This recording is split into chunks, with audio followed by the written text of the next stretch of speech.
Welcome back to another episode of Penny Helpjes. Today is episode 542, and we have ourselves this penny roll from where the wrappers from Harrisburg. Harrisburg penny wrappers tend to be pretty common in Pennsylvania for obvious reasons. All right, let's make sure we got some copper in here, and it appears if we do, maybe even the first penny might even be copper. So I want to make sure, no, it's not. It looked like copper from the side. It's a zinc. I always want to make sure there's at least a few copper pennies in the penny roll, so that way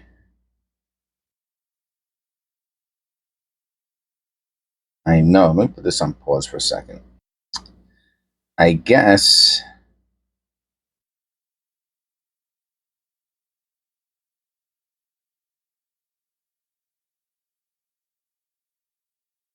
you can see all those little shapes on the rim. Unfortunately, they don't come off the rim onto the field.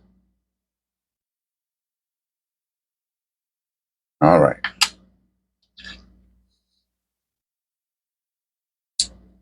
So I guess those,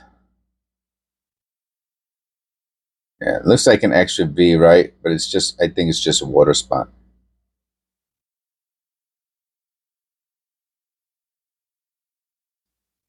Nice looking 2023.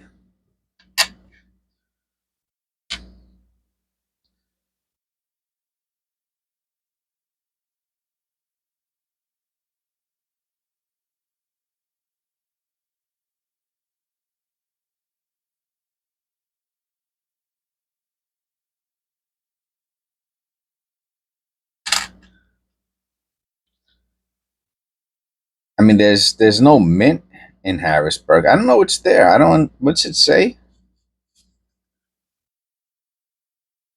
NF String and Son. I don't even know what that means. I mean, it's a person's name, it's a company. Must be like an old bank, like Wells Fargo or something like that, or Brinks.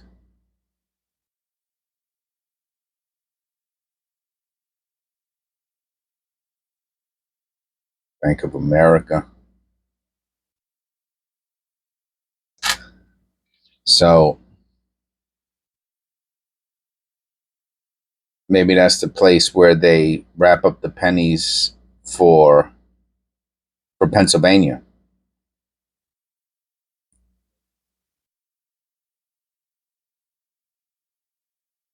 It's interesting. Here's our first copper penny. So we're on the board with a nice piece. And look at that 4.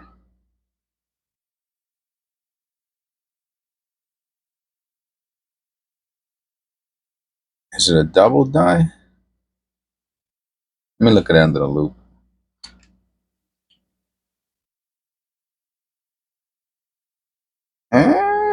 Maybe.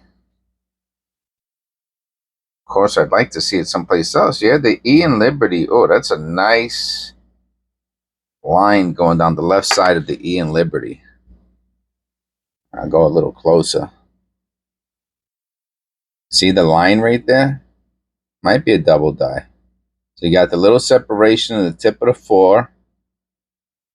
You got the separation. Now, could it all be mechanical? It's also in the I, the B. Can it be mechanical doubling? You know, there's a caveat to all of this. Except for in very rare occasions, which I got to be honest with you, it's never even happened. I've never really found a true double die. I mean, it is what it is. And a true double die, I think people use that that language as one where you can the separation is very obvious. It's not a variety. Not, I shouldn't say it's not a variety. It's just very obvious. It's a You know, it's better. Might be even a better term than true double die. classical, a classical double die. What most people imagine seeing when they think of a double die, which is a doubling of the image. I have never found one of those, a doubling of the image. Now, a double die is when one of the hubs gets a second squeeze, third squeeze, whatever it is, more than one squeeze in the making of the die. And that puts a second image. Sometimes that second image is super duper duper small. I'm talking about microscopic. No flare G. Where you literally need a microscope to see it.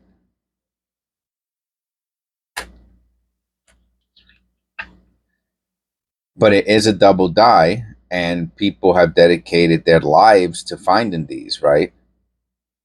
The people who write the Cherry Pickers book, they're on volume whatever, 10, 12, 20. And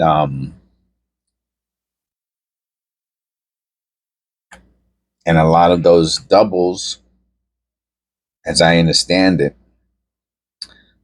are small, you know. For example, here's a good example. Maybe it's not a good example. Let me look at that under the loop. It looks like it's post-mint damage, actually. I see a little... oh, this might be a good example.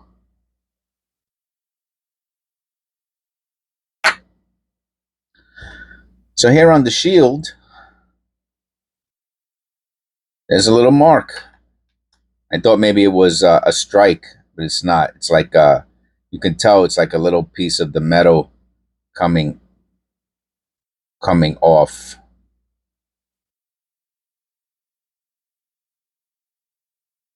I mean, it happened during the minting process. What I'm saying. So anyway, that little blip there. Why is that there? Right? Did the die get squeezed a second time, and that second squeeze, the die that makes the coins, right? The working die. Did that one or one of the ones before that ended up leading up to the working die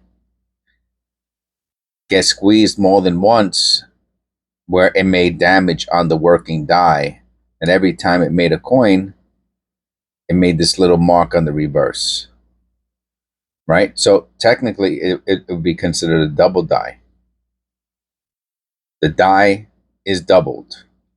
Now, when I think of a double die, when most people think of double dies, they don't think of something like this. They think of seeing two images side by side that look the same. But like I said, I've never found one of those. Never found one in all these years. All these years. But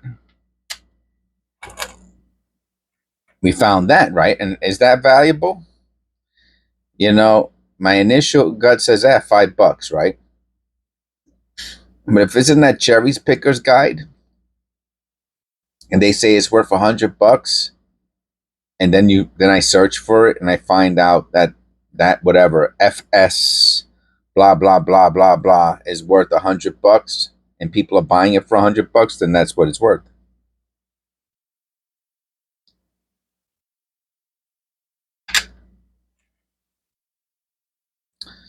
All right, is this our second copper of the day? Oh, nice 82. That's our second copper.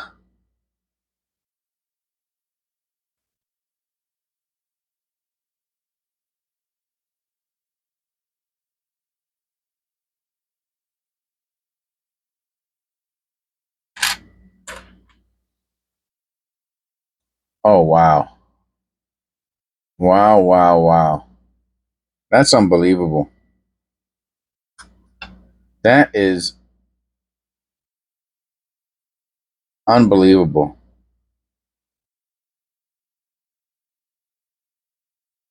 I don't want to say I never found a penny like this. That's not true. I found them, but usually it's in one of those wrappers where this is such an odd. It's not a proof, man, but wow, what an absolute beauty, stunner. That's incredible. Let me take a picture of it. I don't know if I took one. Let me put the light on. All right, how about right there? Okay. I don't leave the light on because I think I feel like it takes away contrast. Here's another copper. So we're on. This is number 4, and obviously identifying, nice looking shiny pennies doesn't, isn't very difficult. So there's a bunch of things that can be done or are done penny roll hunting that are just, how cool is that? Looks twisted. That's just not that difficult to do. Now, if you got yourself like I was talking to you about a second ago, if you got yourself one of those cherry picker guides, I got to be honest with you, it doesn't look like easy reading. I've never read through it. I bought. You want to hear? I mean, you can look it up on in my the search bar. But I bought one cherry picker's guide. First of all, they're pretty expensive. That's number one. But I bought a cherry picker's guide last year. I mean, it could be 7 months, 8 months ago, but and it came back signed by all 3 authors and serial numbered. Serial numbered out of, I want to say 800 or 1,000.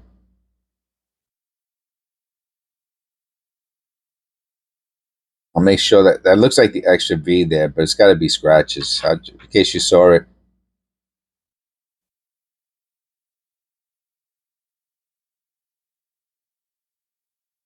I'll make sure it's not just it's probably just scratches.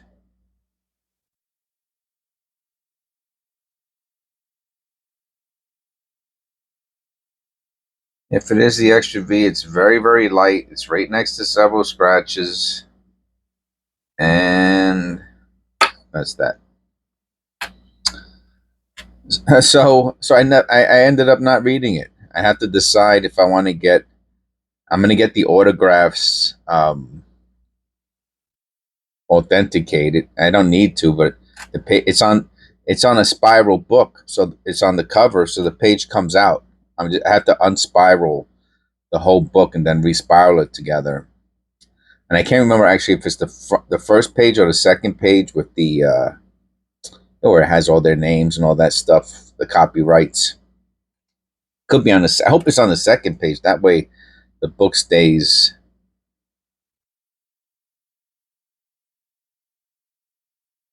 I can keep the book intact, but I don't keep it next to me because it's signed, and I have this thing that I'm going to take the page out to get authenticated.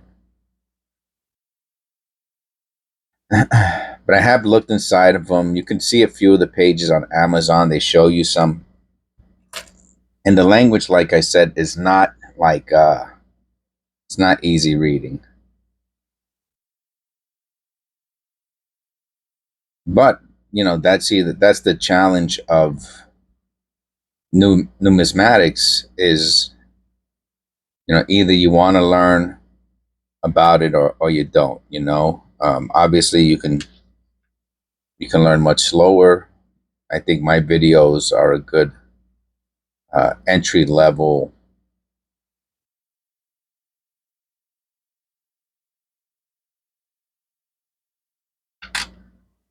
basic understanding of penny roll hunting, and some of the things you can look for. I go over it pretty regularly, right? Copper pennies, I mean, there's so much I talk about, you know. But I think the topic started off as, you know, but I've never found a double die.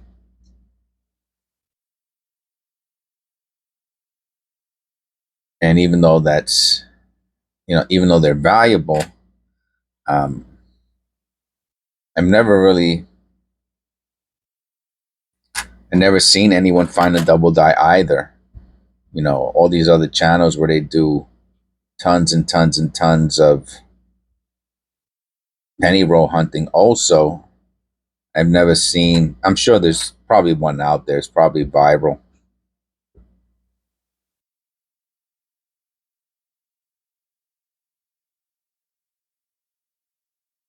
You know, even a really, what year is this? 83.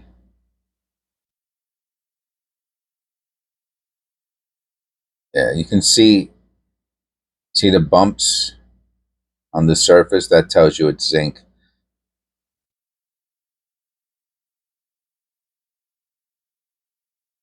Or it has a die clash. Looks like a die clash, but on the front. Maybe there too. From the chin. It's very weak, but it is there, so whatever.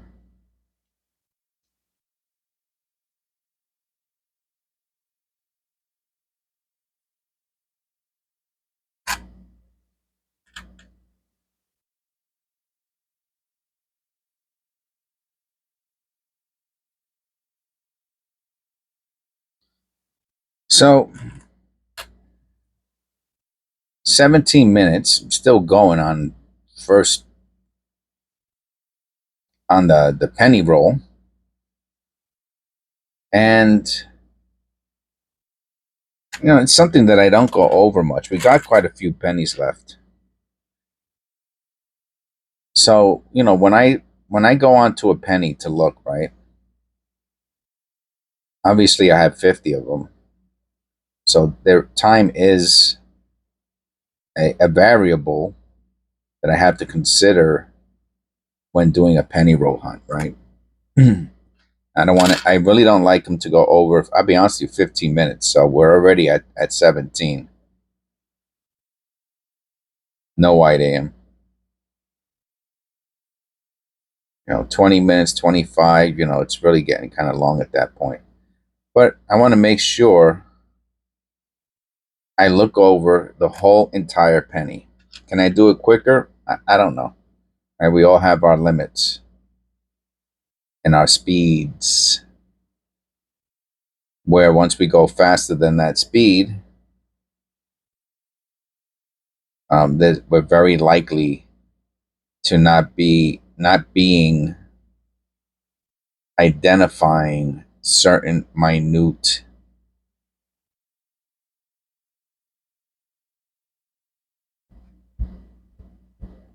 marks, and that becomes the concern, of course. You know, because if you're really not thoroughly looking at a coin in your penny in your hunt in your roll hunting, be it nickels, quarters, whatever it is, if you're not really taking a good thorough look at the features, you're kind of wasting your time. You know what I mean? Because you know the purpose is to find something that's there, and if you're gonna miss what's there, then you know you're wasting your time. So you know whatever side you start with, you might have your own technique or develop your own technique. I think I usually start at the bottom left and I go around the circumference. I go right. I don't know if that's because that's how I read, that's how we read, but that's how I usually do it. I start at the bottom, I go around and then I look in the center. I start at the bottom, I go around, and then I look at the center.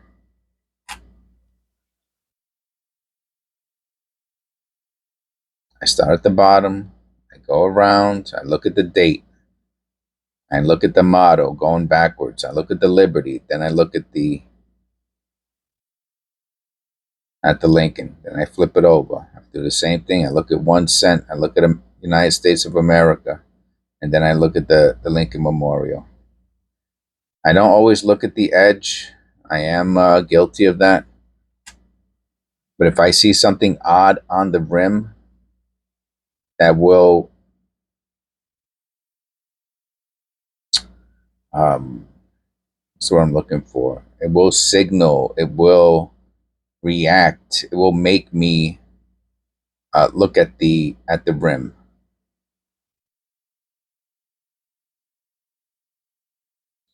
It will indicate that I need to look at the rim. That is our fifth copper penny. That's pretty common, and we might have one more, which would be 6. So that'll be good. We got 6 copper penny. They'll get that beautiful 1960. I'll never forget it. I will never forget that 1960. All right, here goes a nice 1980. And obviously, when the coins are cleaner like this one is,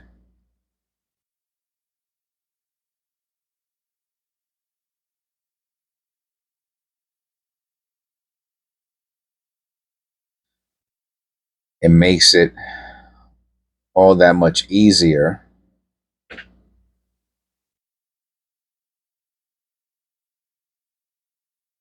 Let me look at that Liberty underneath the loop.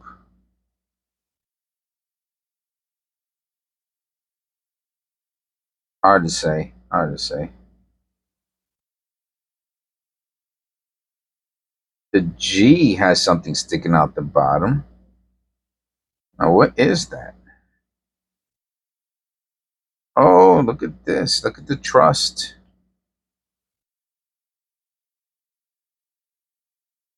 Something sticking out the bottom of the U, but it's really that G. Is there a serif on the G in God? When I say a serif, is there a little? Oh, there is a little. So there is a serif on the G. I never noticed that. Look at the bottom of the right side bottom of the G. I don't know why it doesn't look clear to me. I don't know if I need to clean my lens. No, you can see it there. Yeah. So right here in the bottom of the G, there's a serif. I've never noticed that before, or I have, and I just didn't acknowledge it. All right, let's look at another copper penny. Let's look at the for the serif also. No serif. What year is this? 71. The other one was a 60. What year is this? An 81. So on the 81s, I think the 80s, there's no serif. No wonder it got my attention. But there's a little blip there. Oh, look at the tops of the G's. Oh, look at the D. Oh, that's wonderful. That is wonderful. Is it a double die again? You know, you just never know, man. It's so crazy. Unless you have, like I said, and I think that's why I started talking about the classic double die. Look at the G. Huh. That one has the little blip on the bottom too. Look how weird that is. You see, you got the G, and then you got this little, looks like a serif, but it looks like it's separated from the original G. This one has it too. That's an 80. The other one was an 81D. So weird, man. So weird. That's why this stuff could take hours, man. But okay, let's make sure we don't see any. Oh, look.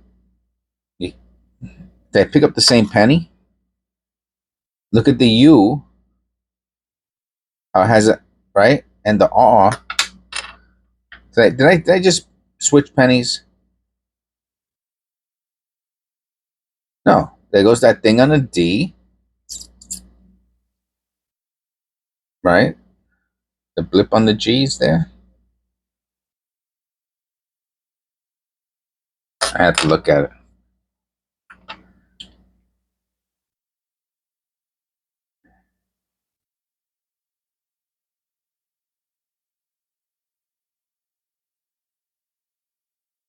No, I switched pennies by accident. This is the one I was looking at.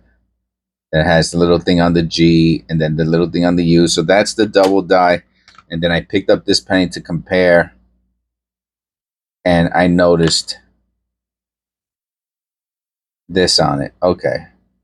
Which, of course, unfortunately, there's these little marks next to it, which makes it look like it got damaged from whatever caused those marks. But on the top of the letters, you can see a kind of spreading towards the rim. I don't know if you noticed that or not. And that's also another type of double die, if it's a double die. See, this one has a little thing on the B. Anyway, so that's where we're at. And then we found a couple pennies. I hope you enjoyed the video. Please click like and subscribe and all that good stuff. God bless. This is episode 542. And I will see you in episode 543.